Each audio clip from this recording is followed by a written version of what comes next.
एक स्टूडेंट को अपनी तैयारी शुरू करने से पहले एक बढ़िया योजना बनानी चाहिए। देखो, योजनाओं के बिना आप लक्ष्य विहीन हैं। आपके पास में बढ़िया प्लानिंग होना चाहिए कि जैसे अभी आप वरिष्ठ अध्यापक की तैयारी कर रहे हो या अध्यापक की कर रहे हो या व्याख्याता की कर रहे हो, तो आपके पास एक प्रॉपर प्लानिंग होनी चाहिए कि मुझे किस तरह से काम करना है कि एटलीस्ट 3-4 बार सिलेबस पूरा हो जाए और बहुत सारा रिवीजन हो जाए, बहुत सारा आपकी प्रैक्टिस हो जाए। ये सारी चीजें आपको पहले से एक बढ़िया से योजना बनानी है। देखो, योजना बनाएंगे तभी अपन योजना लागू कर पाएंगे। अगर योजना बनाई ही नहीं है तो लागू क्या कर पाओगे? भले ये योजना आप दिमाग में बनाओ। जैसे जैसे मैं मान लो फर्स्ट ग्रेड की तैयारी कर रहा होता अभी या सेकंड ग्रेड की कर रहा होता, तो मुझे पता मेरे पास में अभी 7 महीने हैं या 8 महीने हैं या 4 महीने हैं। तो मैं ऐसी प्लानिंग करता कि भाई पहले 4 महीने मुझे एक बार ये कोर्स पूरा, कम से कम 4 महीने में, अधिकतम सॉरी, पूरा कर लूंगा। उसके बाद मैं ये करूंगा, उसके बाद ये करूंगा, ऐसे करके। और परीक्षा से पहले मैं एक बार, 15 दिन पहले एक बार फिर कोर्स पढ़ लूंगा। इस तरह से एक अच्छी प्लानिंग पहले आप करिए। प्लानिंग कर ली, प्लानिंग में क्या चीजें ध्यान रखनी है कि एटलीस्ट 3 से 4 बार सिलेबस हो। प्लानिंग में क्या ध्यान रखना है कि खूब सारा रिवीजन हो।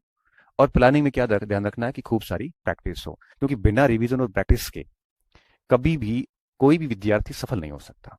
क्योंकि एक बार पढ़ने से आपको फ्रूट नहीं मिल पाएगा। एटलीस्ट 3 से 4 बार, 5 बार पढ़ते हैं और उसकी खूब सारी प्रैक्टिस करते हैं, तब जाके हमें पता चल पाता है कि वास्तव में किस तरह से चीजें हैं वो परीक्षा में आती है और किस तरह से हम उसका उत्तर निकालने में सक्षम होते हैं। तो एक बढ़िया प्लानिंग कीजिए। उसके बाद क्या करना है आपको? अच्छे से पाठ्यक्रम का हर एक पॉइंट याद कीजिए कि पाठ्यक्रम में क्या है और क्या नहीं है। हमें टेक्निकल टीम कई बार बताती है कि सर, 10 में से 5-6 फोन ऐसे होते हैं बच्चों के, कोर्स लिए हुए बच्चों के, जिनको ये नहीं पता कि सिलेबस क्या है। मुझे बड़ा दुख होता है कि आप व्याख्याता की तैयारी कर रहे हैं, आप वरिष्ठ अध्यापक की तैयारी कर रहे हैं और आपको नहीं पता कि सिलेबस में क्या है और क्या नहीं। पाठ्यक्रम अच्छे से पता हो और उसके बाद में एक सीमित सी लिमिटेड सामग्री जो है वो आप जो है वो आपके यूं कहिए कि सामग्री हो। और सामग्री कैसी हो? बहुत लिमिटेड हो, बहुत अधिक सामग्री नहीं, बहुत लिमिटेड सामग्री हो। कम से कम सामग्री आपके पास में होनी चाहिए ताकि आप उसको रिवीजन कर सको। तो देखो, पाठ्यक्रम बढ़िया पढ़ लिया, सिलेबस पढ़ लिया और उसकी सामग्री को चयन कर लिया, फिर भटकना नहीं है। क्योंकि आप कहीं पे भी जाओगे, जैसे लाइब्रेरी चले गए, लाइब्रेरी में पास बैठा हुआ बच्चा जो है वो आपको भटका देगा। वो कहेगा ये किताब काम की नहीं है, आप ये लेके आ जाओ। क्यों? वो कौन तय करने वाला? वो तो खुद संघर्ष कर रहा है। उसको तो खुद को नहीं पता कि परीक्षा कैसे पास करनी है। और अगर मान लो कर भी ली है तो जरूर थोड़ी किसी ने परीक्षा पास कर ली वो सबसे वो बताएगा, वो सारा सही बताएगा। हमने तो टॉपर्स को बिकते हुए देखा है। यहाँ तक कि लोग सिलेक्शन के बाद अलग भाषा बोलनी शुरू कर देते हैं, पढ़ते कहीं और से, बताते कुछ और है। और मैंने चयनित स्टूडेंट्स जितने भी हुए हैं, हम बहुत नजदीक से उनको नोटिस करते हैं। हम देखते हैं कि पढ़ क्या रहे होते हैं, नौकरी के बाद वो क्या अलग ही बताते हैं। तो क्यों भरोसा करना किसी के ऊपर? आपने अगर सामग्री अपनी चयन कर ली है तो उसको भगवान मानिए और उसके ऊपर आप अंधे तरीके से लग जाइए। फिर अगर आप डाइवर्ट होते हैं, कोई भी आके एक लाइब्रेरी में आपके सहपाठी आपको डाइवर्ट कर रहा है, तो फिर हो गया काम। आप परिपक्व और समझदार विद्यार्थी तो नहीं है। ये कर लिया। उसके बाद क्या करना है? फिर उसके बाद इस योजना को लागू करना है और इतना तरीके से करना है कि आपकी योजना जो है वो ढंग से लागू हो। और अगर ढंग से योजना लागू हो गई, परीक्षा तक लगे रहना है, तो निश्चित तौर पे आप सफल हो जाओगे। और जितना इस मार्केट से दूर रहेंगे उतना आपको फायदा होगा। अब इन सब चीजों के साथ साथ में और क्या बातें ध्यान रखनी है, ये तो आपको करना ही है। इसके अलावा हर दिन जब प्लानिंग करो तो हर दिन कौन सी और बातों को ध्यान रखना है। जैसे आ, सबसे पहले होता है पाठ्यक्रम को पूरा पढ़ना, पाठ्यक्रम पूर्ण करना। लिमिटेड सामग्री से आपने पाठ्यक्रम पूर्ण किया, आपके दिन का हिस्से में कम से कम पाठ्यक्रम पूर्ण करना, ये तो होना ही चाहिए। अब जैसे सुबह उठे, 5-6 घंटे आपने बढ़िया से सिलेबस पढ़ा। अब एटलीस्ट दिन में 1-2 घंटे प्रैक्टिस होनी होनी चाहिए। हर दिन पाठ्यक्रम पढ़ने के साथ साथ 1-2 घंटे, एटलीस्ट 1-2 घंटे प्रैक्टिस होनी चाहिए। इस हेतु आपको क्या करना है? पीवाई क्यूज ले आओ, बहुत सारे प्रीवियस यस क्वेश्चन जितने भी आते हैं मार्केट से ले आओ। और हर दिन एटलीस्ट 1-2 घंटे आपको क्या करना है? एक एक प्रश्न लिया और उसके ऊपर एनालिसिस करना है। देखो, सॉल्व नहीं करना, एनालिसिस। एनालिसिस का मतलब क्या होता है? एनालिसिस का मतलब होता है कि जैसे प्रश्न आपने पढ़ा, प्रश्न पढ़ने के बाद पहले ऑप्शन मत देखो, आप खुद से आंसर निकालने की कोशिश करो कि इसका उत्तर क्या है। उत्तर निकाला, नहीं निकल रहा है, फिर ऑप्शन देखो। ऑप्शन देखने के बाद दूसरे ऑप्शन पे भी सोचो कि ए क्यों नहीं हो सकता, बी क्यों नहीं हो सकता, सी क्यों है, डी क्यों नहीं हो सकता। इस तरह से चारों विकल्प पे थोड़ा थोड़ा पूरा दिमाग लगाओ आप। तो आप 1-2 घंटे में मुश्किल से 30-40 प्रश्नों को बढ़िया से सॉल्व कर पाएंगे। और एटलीस्ट हर दिन आप में इतना होना चाहिए, क्योंकि जितने अधिक प्रश्नों को आप एनालिसिस करोगे, इससे एक तो आप मैच्योर हो जाओगे, परिपक्वता जैसे अपन कह सकते हैं। आपको पता लगने लग जाएगा कि प्रश्न कैसे आते हैं, प्रश्नों की भाषा को कैसे समझना है, प्रश्नों का उत्तर कैसे निकालना है। आपको समझ में आ जाएगा कि प्रश्न को अटेंड कैसे करना है, कौन से प्रश्न छोड़ने योग्य होते हैं, किस विषय वस्तु से किस जगह जाके आपको पढ़ना है ताकि प्रश्नों का उत्तर अच्छे से निकल सके। आप जितने अधिक एनालिसिस करोगे उतना आप कंटेंट को ठीक से डाइजेस्ट कर पाओगे कि कौन सी विषय वस्तु अपने पढ़ने योग्य है और कौन सी विषय वस्तु छोड़ने योग्य है। जितना अधिक एनालिसिस होगा उतना ही आपको अपनी पाठ्य वस्तु के ऊपर या जो आपके पास में आपकी जो सामग्री है उस पर आपका भरोसा बढ़ता जाएगा।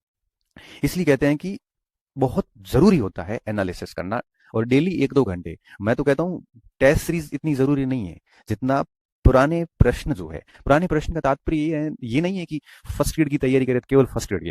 अरे पुराने प्रश्न का तात्पर्य है जैसे आप सब्जेक्ट की तैयारी कर रहे हैं तो उस सब्जेक्ट के जितने भी पेपर है, चाहे यूपी ने लिया हो, चाहे मध्य प्रदेश ने लिया हो, चाहे यूजीसी ने लिया हो, सारे पेपर्स लाइए और उनका एनालिसिस करिए। एटलीस्ट दिन में 1-2 घंटे तो ये काम करना ही चाहिए। जितना ज्यादा एनालिसिस होगा उतनी आप में मैच्योरिटी आएगी, उतनी आपकी एक्यूरेसी बढ़िया आएगी और यही आपको समझदार बनाएगा। बाकी आप मूर्खों की तरह अगर पूरे दिन नोट्स या किताब में पढ़ ही रहे हो, उसकी अगर एनालिसिस प्रैक्टिस नहीं कर रहे हो, तो ये वो बात हो जाएगी कि गाड़ी के सारे नियम आपको आते हैं चलाने के, लेकिन आप ड्राइवर नहीं बन पाओगे। ड्राइवर तभी बन पाओगे जब आप सीट पे बैठ के उसकी प्रैक्टिस करोगे, एनालिसिस करोगे, तब जाके आप ड्राइवर बन पाओगे।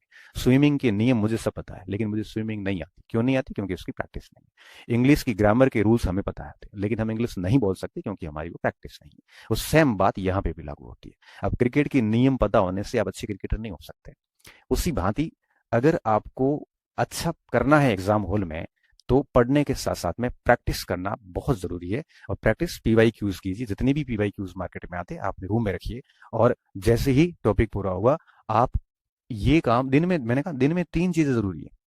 एक तो ये पाठ्यक्रम पूर्ण करिए, आप अपने रणनीति से चलिए कि भाई 2 घंटे ये पढ़ रहे हैं, 3 घंटे वो पढ़ रहे हैं, वो ठीक है, चल रहा है। मेजोरिटी ऑफ टाइम इसको दे दो, 5-6 घंटे दे दिए, बट 1-2 घंटे आपको पीवाई क्यू को देने हैं।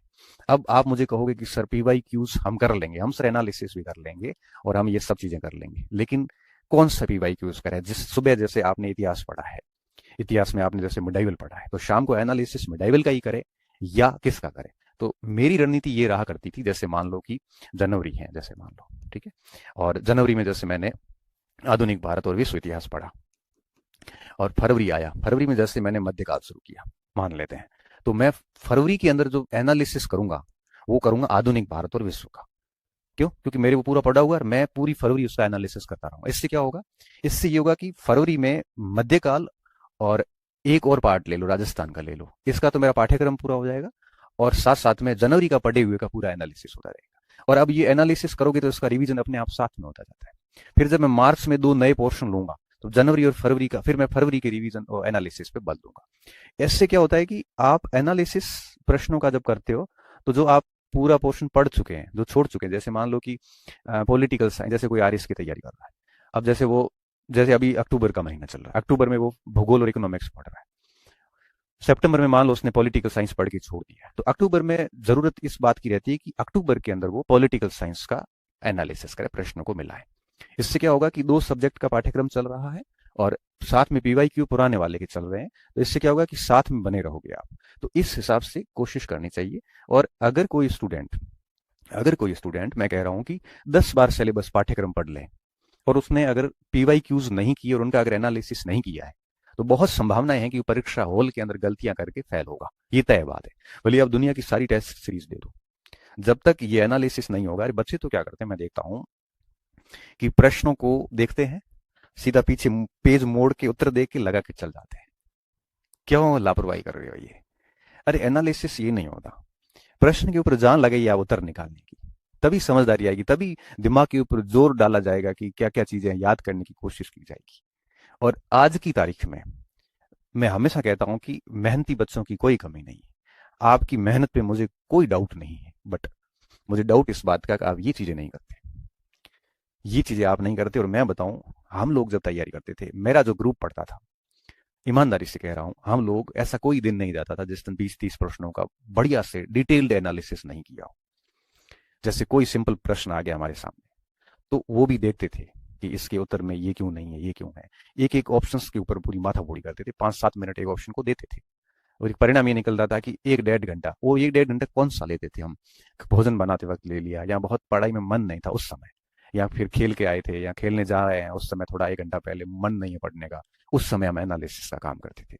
और एनालिसिस के लिए हमने तय कर रखा था कि जो पोर्शन हम पूरा पढ़ के साइड में रख चुके उन्हीं को एनालिसिस करेंगे। अभी जो करंट का पढ़ रहे हैं, जैसे सुबह आपने आधुनिक बात पढ़ा, शाम को अगर आप एनालिसिस करोगे तो एनालिसिस हो ही जाएगा, क्योंकि दिमाग पे जोर देने की जरूरत नहीं है। सुबह पढ़ा है तो शाम को सारे उत्तर आराम से निकलेंगे।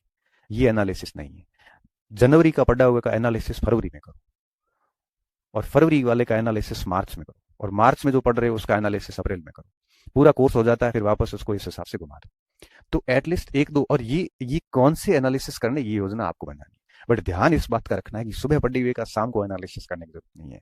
ये एनालिसिस की आवश्यकता एटलीस्ट 15-20 दिन बाद में होनी चाहिए। इससे क्या होगा, पुराना सब्जेक्ट भी कनेक्ट रहेगा जो आपने पहले 1 महीने पहले पढ़ा है, और नए वाला भी साथ साथ में पढ़ते रहोगे। तो एक तो ये चीजें करें। इससे क्या होगा कि आपकी मेमोरी अच्छी हो जाती है, और आपको वो पॉइंट जो है ना, क्योंकि किसी भी परीक्षा में 50-60% सवाल जनरली रिपीट होते हैं। जनरली कह रहा हूँ, कोई जब आप कहोगे सर पॉलिटिकल साइंस में तो नहीं हुआ, अब देखो हर जगह ये बातें लागू नहीं होती, एक्सेप्शनल्स आर देयर, हर जगह होते हैं, परंतु मोस्टली होता है कि 50-60% सवाल इतिहास जैसे विषय में, भूगोल में मैं देखता हूँ रिपीट होते हैं। अब आप अगर इनका इतना बढ़िया एनालिसिस करोगे ना, तो किसी भी विषय की जो मेन मेन पॉइंट्स होते हैं वो कंठस्थ हो जाते हैं, और मेन पॉइंट कंठस्थ हो जाते हैं तो उसके बाद कुछ बिंदु ही आपको याद करने पड़ते हैं, तो परीक्षाओं को आप बहुत अच्छे से कर सकते हो। इसलिए ये चीजें बहुत जरूरी थी। आज की जनरेशन ये सबसे कम करती है, और अगर आप ये कर रहे हैं तो आप बहुत अधिक बेरोजगार नहीं रहने वाले। ये मैं आपको लिख के दे देता हूँ, जो मैंने ये पीवाई क्यूज एनालिसिस का जो तरीका बताया, अगर आप ये कर रहे हैं ना, तो निश्चित तौर पे आप बहुत जल्दी सफल होने वाले हैं। और तीसरी बात, रिवीजन। एक स्टूडेंट को अपने दिन के अंदर एटलीस्ट ये 3 चीजें शामिल होनी चाहिए, तभी ये लंबे समय तक याद रह पाएंगे, तभी रिवीजन मैनेज हो पाएगा, और तभी आप किसी भी परीक्षा को अच्छे से पास कर सकते हैं, प्रॉपर प्लानिंग के साथ टिल एग्जाम तक आप लगे रहते हैं। तो अब ये भी मत समझना कि हर दिन समान होता है। आज आपके पास में अवसर है, हो सकता है 2 साल बाद में नहीं होगा। कई बार क्या होता है कि हमारे पीछे जो सपोर्ट सिस्टम होता है वो टूट जाता है कई बार, और इतना अचानक से होता है क्योंकि इस पृथ्वी पे जो भी आया है उसको जाना है। और कई बार ऐसा होता है कि हमें पीछे फंड देने वाला व्यक्ति चला जाता है, और ऐसी स्थिति आती है कि महानगर छोड़ के ढाणी में आना पड़ता है। तो अवसर मिला है तो इसको बहुत तरीके से भुनाना, इसके साथ में मजाक मत करना। हर दिन को चैलेंज लेना कि आज का दिन कितना बढ़िया तरीके से काम किया। हर दिन सोते वक्त सोचना कि क्या मैं वो सब कर पा रहा हूं जो उम्मीदें लेके मैं शहर आया था। क्योंकि भटकाओ का दौर है। किताब बेचने वाला किताब बेच के भटकाएगा, गाइड बेचने वाला गाइड बेच के भटकाएगा, online course, offline course, coaching, ये सब अपना प्रचार करेंगे, टेस्ट सीरीज वाला अपना प्रचार करेंगे, सब अपना अपना करते। ये मार्केट है। समझदार किसको होना पड़ेगा? समझदार सिर्फ आपको होना पड़ेगा कि भटकना नहीं, अपने को लिमिटेड चुनना है। ये करना है, बात खत्म। क्योंकि मैं इस खुद मार्केट में हूं, ऑनलाइन कोर्स मैं भी देता हूं, कोचिंग भी चलाता हूं, टेस्ट सीरीज भी है, लेकिन फिर भी बच्चों को कहता हूं कि लॉजिकल होइए, समझदार होकर डिसीजन लीजिए और काम कीजिए, तब जाके आप अपने समय का सदुपयोग कर पाओगे।